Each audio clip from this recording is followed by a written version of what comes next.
ಈಗ ಬಾರೆ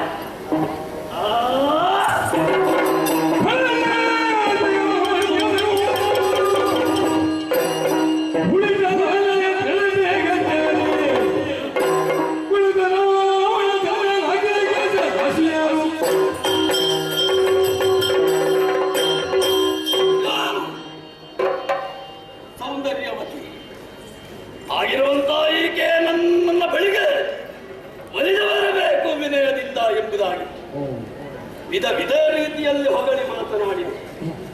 ಆದರೆ ಪ್ರತಿಕ್ರಿಯೆ ಇಲ್ಲ.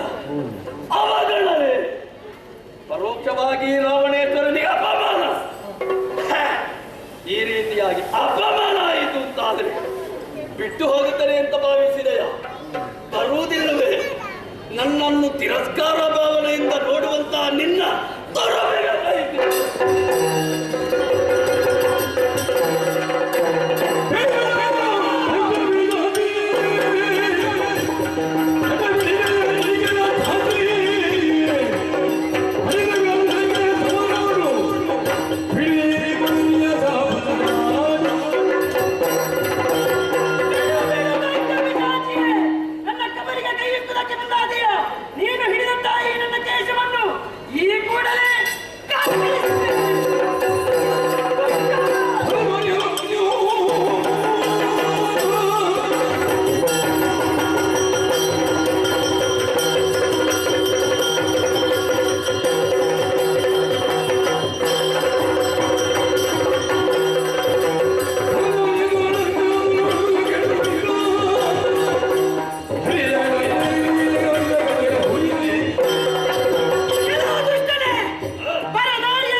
ನನ್ನ ಹರಿಯನ್ನು ಪತಿಯನ್ನಾಗಿ ಪಡೆಯಬೇಕು ಎನ್ನುವಂತಹ ಉದ್ದೇಶದಿಂದ ತಪಸ್ಸನ್ನು ಆಚರಿಸುವಂತಹ ಕಾಲಕ್ಕೆ ನನ್ನ ದೇಹವನ್ನೇ ಸ್ಪರ್ಶಿಸಿ ನನ್ನನ್ನು ಅಪವಿತ್ರಗೊಳಿಸಿದವನಿದ್ದೀಯ ಅಧಮನೆ.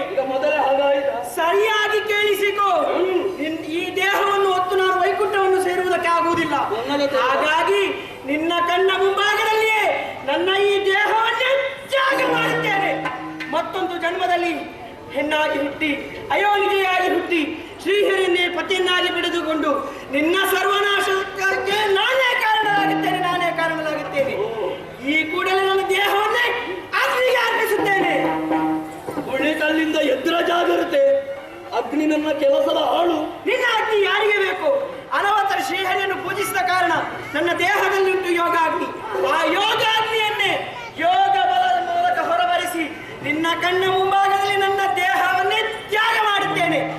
ರಾವಣ, ಸರಿಯಾಗಿ ಕೇಳಿಸಿಕೋ, ಹೆಣ್ಣಿನಿಂದಲೇ ನಿನಗೆ ಮರಣ. ನಿನ್ನ ಸರ್ವನಾಶದ ಕಾಲ ಸಮೀಪವಾಯಿತು. ಸರಿಯಾಗಿ ಕೇಳಿಕೋ. ಹರಿಯೇ, ನಿನ್ನ ಪಾದವನ್ನು ನಾನು ಸೇರ್ತಾ ಇದ್ದೀನಿ. ನಿನ್ನ ಪಾದವನ್ನು ನಾನು ಸೇರ್ತಾ ಇದ್ದೀನಿ.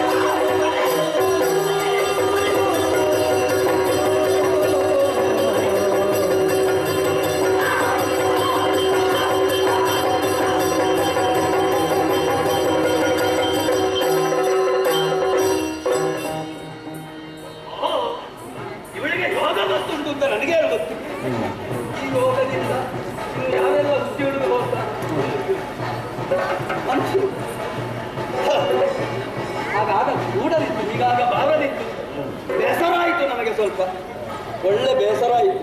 ಯಾಕೆ? ಅವಳು ಸತ್ತದ್ದಕ್ಕಲ್ಲ, ಅವಳು ನನಗೆ ಸಿಗ್ಲಿಲ್ವಲ್ಲ. ಮತ್ತೊಂದು ಅಷ್ಟೇನು ಚಂದ ಇಲ್ಲ. ಪ್ರಾರಂಭಕ್ಕೆ ಹೊಗಳಿದಷ್ಟೇನು ಚಂದ ಇಲ್ಲ. ಆದರೂ ತೊಂದರೆ ಇಲ್ಲ. ಯಾರು ಇಲ್ಲದೇ ಇದ್ದರೆ ಸುಧಾರಿಸಬಹುದು. ಮತ್ತೆ ಈ ನನ್ನ ಜೀವನದಲ್ಲಿ ಇಂಥದ್ದೆಲ್ಲ ಘಟನೆಗಳು ಎಷ್ಟು ಆಗಿದೆ, ಎಷ್ಟು ಹೋಗಿದೆ, ಇನ್ನೆಷ್ಟು ಆಗುವುದಕ್ಕಿದೆ.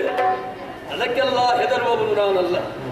ಆದರೆ ಪ್ರತಿಜ್ಞೆ ಒಂದು, ಶಾಪ ಕೊಟ್ಟದ್ದವಳು ನನಗೆ. ಈ ಜನ್ಮವಲ್ಲ ಮತ್ತೊಂದು ಜನ್ಮದಲ್ಲಿ ಬರುತ್ತೇನೆ, ನಿನ್ನ ಸಾವಿಗೆ ನಾನೇ ಕಾರಣನಾಗುತ್ತೇನೆ. ಅವಳ ಶಾಪವು ಅಲ್ಲ ಮತ್ತೊಂದು ನನಗೆ ಮುಟ್ಟೀತೋ ಪರಶಿವನ ಭಕ್ತ ನಾನು.